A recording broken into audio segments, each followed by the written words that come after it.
चाणक्य नीति नामक ग्रंथ पढ़ने से पहले पाठकगण आचार्य चाणक्य के विषय में जान लें। उन दिनों भारत के एक राज्य मगध में महाराज धर्मनंद का राज्य था। मगध एक शक्तिशाली राज्य था। महाराज धर्मनंद विलासी प्रवृत्ति के थे। वे सुरासुंदरी में डूबे रहते थे। राज्य का भार शक्तार और कात्यायन जैसे सुयोग्य मंत्रियों के सुपुर्द था। इन्हीं में थे गृहमंत्री राक्षस। शक्तार उन दिनों मगध के प्रधान अमात्य थे।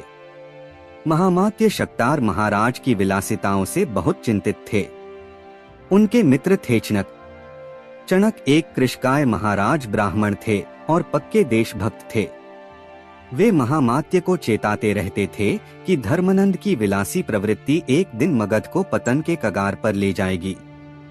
उन्होंने स्पष्ट घोषणा की थी कि प्रजा के धन को अपनी विलासिताओं की भेंट चढ़ाने वाले दंभी और दुराचारी महानंद को राजगद्दी से उतारकर मगध की रक्षा की जाए। महामात्य शक्तार इस बात को बखूबी समझते थे, किंतु विवश थे। गृहमंत्री राक्षस जैसे लोग धर्मनंद के वफादार थे। ऐसे में अकेले शक्तार भला कर भी क्या सकते थे।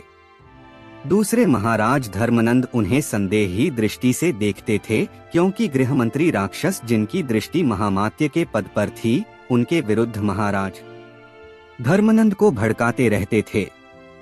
चणक भी कूटनीतिज्ञ थे और समय समय पर शक्तार को परामर्श देते रहते थे, किंतु अमात्य राक्षस भी कुछ कम नहीं था। उसकी पैनी नजरें सब ओर लगी रहती थीं।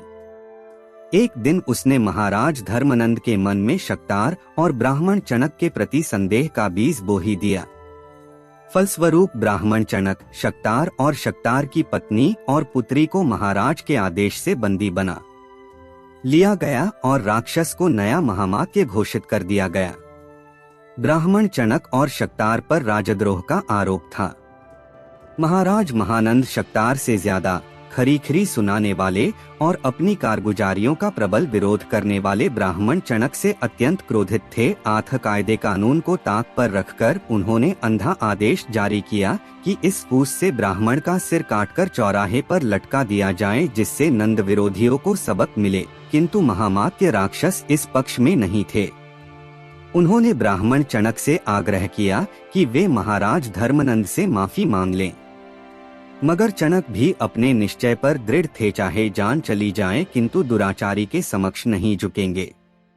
दरअसल नीतिज्ञ राक्षस जानता था कि ब्राह्मण की हत्या करने से प्रजा में रोष फैल जाएगा। अतः उसकी प्रबल इच्छा थी कि इस संदर्भ में रक्तपात की नौबत न आए। मगर न ब्राह्मण चणक झुकने को तैयार थे और न ही महाराज नंद ब्राह्मण को बिना दंडित किए मान रहे थे। फलस्वरूप ब्राह्मण चणक का शीश काटकर चौराहे पर लटका दिया गया। पूरे राज्य में हाहाकार मच गया। चारों ओर महाराज नंद और राक्षस का आतंक कायम हो गया। इन्हीं ब्राह्मण चणक के पुत्र थे चाणक्य। पिता के बंदी बनाए जाने के बाद बालक चाणक्य जंगलों में पलायन कर गया था। वह समझ गया था कि क्रूर नंद उसे भी मरवा देगा। भयानक बरसात और आंधी तूफान भरी थी। वह रात और ब्राह्मण चणक का शीश एक नेजे पर चौराहे पर टंगा था। बालक चाणक्य को जब इसका पता चला तो उसका हृदय हाहाकार कर उठा। बड़े साहस का परिचय देकर बालक आंधी तूफान से बचताबचाता चौराहे तक पहुंचा और किसी प्रकार अपने पिता का शीश लेकर गंगा तट पर पहुंचा और उसका अंतिम संस्कार किया। बाद में पिता की राख एक हांडी में भरकर एक पेड़ की जड़ में छिपा दी और प्रतिज्ञा की कि इस राख को उसी दिन गंगा में प्रवाहित करेगा, जिस दिन अत्याचारी धर्मनंद से अपने पिता की हत्या का प्रतिशोध लेगा। तत्पश्चात चाणक्य ने एक नई यात्रा आरंभ की। सबसे पहले उन्होंने अपना हुलिया बदला, जानबूझकर स्वयं को कुरूप बना लिया। अग्नि स्नान करके अपने बदन को झुलसा लिया। इस पर भी उनको तसल्ली न हुई तो एक पत्थर से अपने 2 दांत तोड़ लिए। बालक चाणक्य ऐसा कोई चिन्ह नहीं छोड़ना चाहता था जिससे वह चणक पुत्र के रूप में पहचाना जा सके। आग से झुलसा हुआ काला शरीर, दांत टूटने के कारण मुख से बहता लहू, मोटी मोटी लाल सुर्ख आंखें, अपने इस भयानक रूप को देखकर वह एक भयानक हंसी हंसा। उसकी उस खौफनाक हंसी से वातावरण सहम गया। हवा रुक सी गई। गंगा की कलकल करती जलधारा की चंचलता जैसे समाप्त हो गई। अब कौन कह सकता है कि मैं चणक पुत्र कौटिल्य हूँ? मर गया कौटिल्य। आज से मेरा नाम विष्णुगुप्त है। कौटिल्य उस दिन पैदा होगा जिस दिन मैं अपने पिता को दिया वचन पूरा करूंगा। मगध का कायाकल्प और महानंद का समूल नाश। बड़ी ही भीषण रात थी वह। घटाओं के कारण चारों ओर घनघोर अंधेरा था। हालांकि रात्रि का अंतिम प्रहर बीत रहा था, मगर लगता था जैसे अभी बहुत रात बाकी है। अब बालक चाणक्य एक अनजाने सफर पर चल दिया। चलते चलते वह कोसों दूर निकल आया। शरीर में अग्नि स्नान की जलन, दांत टूटने का दर्द और थकावट। अब उससे चला नहीं जा रहा था। जब लड़खड़ाकर गिरने की नौबत आ गई तो वह नदी किनारे ही एक वृक्ष के तने से पीठ टिकाकर बैठ गया। उसके बाद उसे होश नहीं रहा। निद्रा देवी ने उसे अपने आगोश में समेट लिया। प्रभात की बेला। आचार्य मोहन स्वामी गंगा स्नान से लौट रहे थे कि पेड़ से पीठ टिकाए बैठे एक बालक को देखकर चौंक पड़े। अरे, यह तीन कौन है? निकट जाकर उन्होंने देखा। बालक अर्धमूर्छित था और पानी पानी पुकार रहा था। ओह, लगता है यह किसी दुर्घटना का शिकार हो गया है। आचार्य मोहन स्वामी ने जल के कुछ छींटे उसके मुंह पर दो मारे। कुछ जल चुल्लू से उसके मुख में डाला। बालक ने कुलमुलाकर आंखें खोलीं और अपने सामने एक दिव्य मूर्ति को देखकर स्तब्ध सा देखता रहा।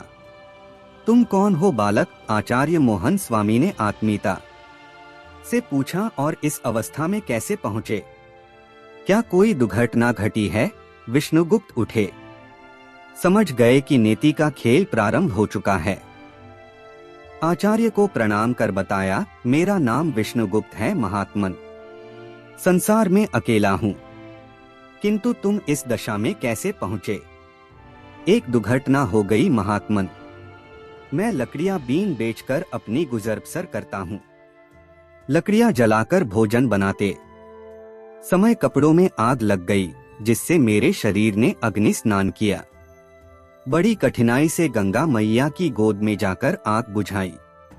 उसी कांड से मैं इस दशा को पहुंचा हूँ। किसी ठौर ठिकाने की तलाश में गांव की ओर जा रहा था कि पीड़ा के कारण इस वृक्ष के नीचे बैठ गया और न जाने कब मूर्छित हो गया।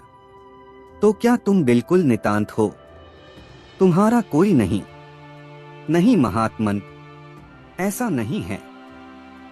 वो मेरे साथ है। विष्णुगुप्त ने आसमान की ओर तर्जनी उठाकर कहा, आप मेरे साथ हैं। आचार्य मोहन स्वामी की पारखी नजरें गहराई से उस बालक का निरीक्षण कर रही थीं। इतना तो वे समझ ही चुके थे कि यह बालक अत्यधिक बुद्धिमान और साहसी है। इस बालक की अवस्था लकड़ियां काटकर बेचने और गुजर बसर करने की नहीं, बल्कि ज्ञानार्जन करने की है। यदि इसे दिशा निर्देशन मिले तो यह उन्नति की ओर अग्रसर हो सकता है। यही सब सोचकर आचार्य मोहन स्वामी ने कहा, देखो पुत्र, मैं गांव की पाठशाला में अध्यापन का कार्य करता हूँ। अकेले रहता हूँ। यह उम्र तुम्हारे पढ़ने लिखने की है। अगर कुछ ज्ञान अर्जित करना चाहते हो तो मेरे साथ चलो। ज्ञान अर्जित न भी करना चाहो तो भी मेरे साथ चलो, क्योंकि इस समय तुम्हें देखभाल की आवश्यकता है। यह प्रस्ताव पाकर विष्णुगुप्त का हृदय गदगद हो उठा। उसे लगा उसकी संकल्प पूर्ति के लिए स्वयं श्री हरि आचार्य मोहन स्वामी के रूप में उसके साथ आ गए हैं। तत्क्षण ही उसने झुककर आचार्य के चरण स्पर्श किए और बोला, आपकी इस अनुकंपा का मैं जीवन भर ऋणी रहूंगा गुरुदेव। आप जैसे परम पुरुष की छत्र छाया में कुछ ज्ञान अर्जित कर सका तो सच में मनुष्य हो जाऊंगा। और फिर इस प्रकार विष्णुगुप्त स्वामी मोहन के साथ पाठशाला आ गया। मोहन स्वामी ने अपने पुत्र की भांति उसका उपचार किया। कुछ ही दिनों में विष्णुगुप्त स्वस्थ हो गया। तत्पश्चात मोहन स्वामी ने विधिवत उसे अपना शिष्य स्वीकार कर शिक्षा देना आरंभ किया। अल्प समय में ही विष्णुगुप्त ने न केवल आचार्य बल्कि विद्यार्थियों के भी हृदय जीत लिए। कुशाग्र बुद्धि थे, सभी उनके बुद्धि चातुर्य की प्रशंसा करते थे। एक बार का सुना पाठ चाणक्य बिना पोथी खोले सुना दिया करते थे। आचार्य का प्रत्येक वाक्य ब्रह्मा वाक्य बनकर उसके हृदय पर अंकित हो जाता। इस प्रकार चाणक्य की प्राथमिक शिक्षा पूरी हुई। अब वे तक्षशिला विश्वविद्यालय में जाकर पढ़ने के इच्छुक थे, किंतु यह कार्य अत्यधिक कठिन था। तक्षशिला में प्रवेश पाने के लिए तो कई देशों के राजकुमार तक प्रतीक्षा सूची में थे, फिर भला अनाथ और निर्धन विष्णुगुप्त को वहां स्थान कैसे मिलता। मगर विष्णुगुप्त धुन के पक्के थे। उन्हें अपनी बुद्धि पर पूरा उन्होंने अपनी यह इच्छा आचार्य मोहन स्वामी के समक्ष प्रकट की तो उन्होंने उन्हें तक्षशिला में पढ़ाने वाले अपने एक मित्र आचार्य पुंडरीकाक्ष का पता देकर भेज दिया। विष्णुगुप्त आचार्य पुंडरीकाक्ष से जाकर मिले। पुंडरीकाक्ष ने उन्हें बताया कि यह असंभव है, उन्हें विद्यालय में प्रवेश नहीं मिल सकता। विष्णुगुप्त ने उनकी अनुनय विनय की तो पुंडरीकाक्ष ने उन्हें कुलपति से मिलवाने का आश्वासन दिया। फिर वह समय भी शीघ्र ही आ गया जब आचार्य पुंडरीकाक्ष विष्णुगुप्त को लेकर कुलपति के पास पहुँचे। उनके साथ एक कुरूप से युवक को देखकर कुलपति ने पूछा, यह कौन है? पुंडरीकाक्ष कोई उत्तर दे पाते उससे पहले ही विष्णुगुप्त बोल पड़े, मैं कौन हूँ? यही जानने के लिए आचार्य की कृपा से आपके श्री चरणों में उपस्थित हुआ हूँ। कुलपति विष्णुगुप्त के इस उत्तर से अत्यधिक प्रभावित हुए, बोले, युवक तो अति बुद्धिमान जान पड़ता है। हाँ महोदय, पुंडरीकाक्ष बोले, इसकी कुशाग्र बुद्धि की प्रशंसा तो मेरे एक सहपाठी ने भी पत्र में लिखी है। पत्र में उन्होंने लिखा है कि अल्पकाल में ही विष्णुगुप्त ने व्याकरण और गणित में पांडित्य कर लिया है। अब वह उच्च शिक्षा प्राप्ति की अभिलाषा से तक्षशिला में प्रवेश का इच्छुक है। अतः इस कार्य में आप इसकी सहायता करें। श्रीमान, यदि आपकी कृपा हो गई तो यह अद्भुत प्रतिभाशाली विद्यार्थी हमारे यहाँ शिक्षा प्राप्त कर सकेगा। इच्छा तो मेरी भी यही है पुंडरीकाक्ष, किंतु यहाँ की स्थिति तुमसे छिपी नहीं। भारत के ही नहीं, विदेशों के भी कई राजकुमार प्रतीक्षारत हैं। ऐसे में बताओ मैं क्या करूं? आप वही करें आचार्य जो एक पिता अपने पुत्र के लिए करता अथवा सोचता है। आचार्य पुंडरीकाक्ष के उत्तर देने से पूर्व ही विष्णुगुप्त बोले, मेरा इस संसार में कोई नहीं है आचार्य, मैं आपको ही माता पिता मानकर आपकी शरण में आया हूँ। फिर मेरी यह इच्छा भी नहीं है कि मुझे राजपुत्रों के साथ बैठकर पढ़ने की अनुमति मिले। मैं तो कक्षा के द्वार पर बैठकर आचार्य के कंठ से उद्धत वाणी सुनना चाहता हूँ। माँ सरस्वती और आपकी कृपा से मेरा जीवन सफल हो जाएगा। तुम्हारी भावना देखकर मेरा हृदय भर आया है। तुम्हारे स्वर में वेदना है विष्णुगुप्त। तुम्हारे भीतर मैं एक ज्वाला सी धधकती देख रहा हूँ। ठीक है, हम तुम्हें अपना पुत्र मानकर विश्वविद्यालय में पढ़ने की अनुमति देते हैं। इस प्रकार विष्णुगुप्त उच्च शिक्षा के अध्ययन में लग गए। उधर मगध जल रहा था। महाराज नंद रासरंग में डूबे थे। प्रजा में असंतोष फैल रहा था। विदेशी आक्रमणकारी तथा विद्रोही शत्रु राजा मगध पर नजरे बैठे थे। गड़ाए ने किंतु महामात्य राक्षस ने पूरी स्थिति संभाली हुई थी। इधर राज्य में एक घटना और घट चुकी थी। महाराज महानंद एक नई शादी की थी। नई रानी का नाम मूरा था। उसने एक पुत्र को जन्म दिया था जिसका नाम चंद्र रखा गया था, किंतु रानी के चरित्र पर संदेह होने के कारण महाराज महानंद ने उसे राज्य से निकाल दिया था। रानी मूरा अब गुप्त स्थान पर रहती थी और पंखे बनाकर गुजर बसर कर रही थी। उसका पुत्र चंद्र बड़ा ही साहसी था। उसका साहस देखकर अवध के सेवा मुक्त हो चुके सेनापति उसे गुप्त रूप से शस्त्र शिक्षा दे रहे थे। चंद्र के हृदय में अपने अज्ञात पिता के प्रति आक्रोश था। वह नहीं जानता था कि मगधाधिपति महानंद ही उसका पिता है। इसी प्रकार वक्त तेजी से गुजरता जा रहा था।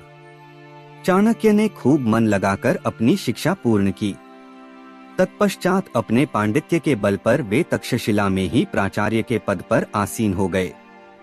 एक बार वे अपने शिष्यों को लेकर देशाटन पर निकले, तब उन्होंने चंद्र को एक वृक्ष के नीचे राजा बने बैठकर बालकों का न्याय करते देखा। तब वे मूरा से मिले और उसकी प्रशंसा की। मूरा यह जानकर बेहद प्रसन्न हुई कि तक्षशिला के आचार्य विश्व प्रसिद्ध अर्थशास्त्र के रचयिता कौटिल्य उसके पुत्र से प्रभावित हैं। चाणक्य ने चंद्र को उच्च शिक्षा के लिए तक्षशिला का निमंत्रण दिया। फिर एक दिन चाणक्य मगध की ओर चले। मगध के अमात्य शक्तार से मार्ग में उनकी भेंट हुई। अमात्य शक्तार उनके पिता चणक के अंतरंग मित्र थे और विद्रोह के आरोप में उसके पिता के साथ ही बंदी बना लिए गए थे। बाद में राक्षस द्वारा उन्हें मुक्त कर दिया गया था, किंतु हठी, न्यायप्रिय एवं अत्याचारों का विरोध करने वाले चणक का शिरोच्छेदन किया गया। शक्तार को चाणक्य ने बताया कि उसके हृदय में पिता की हत्या का प्रतिशोध लेने के लिए आग धधक रही है और उसने सौगंध खाई थी कि वे नंद का नाश करके अपने पिता के अधूरे कार्य को पूरा करेंगे। शक्तार महानंद के मंत्री अवश्य थे, किंतु आज भी वे उसकी विलासिताओं से दुखी थे और चाहते थे कि किसी प्रकार मगध को नंद के अत्याचारों से मुक्ति मिले। आठ वे चाणक्य के साथ हो गए और उसे अपने घर ले आए। उन्हीं दिनों नंद की माता का श्राद्धोत्सव था। सारी व्यवस्था अमात्य शक्तार के हाथों में थी। उन्हीं की कोशिशों से आचार्य चाणक्य को उस उत्सव में अग्रासन दिया गया।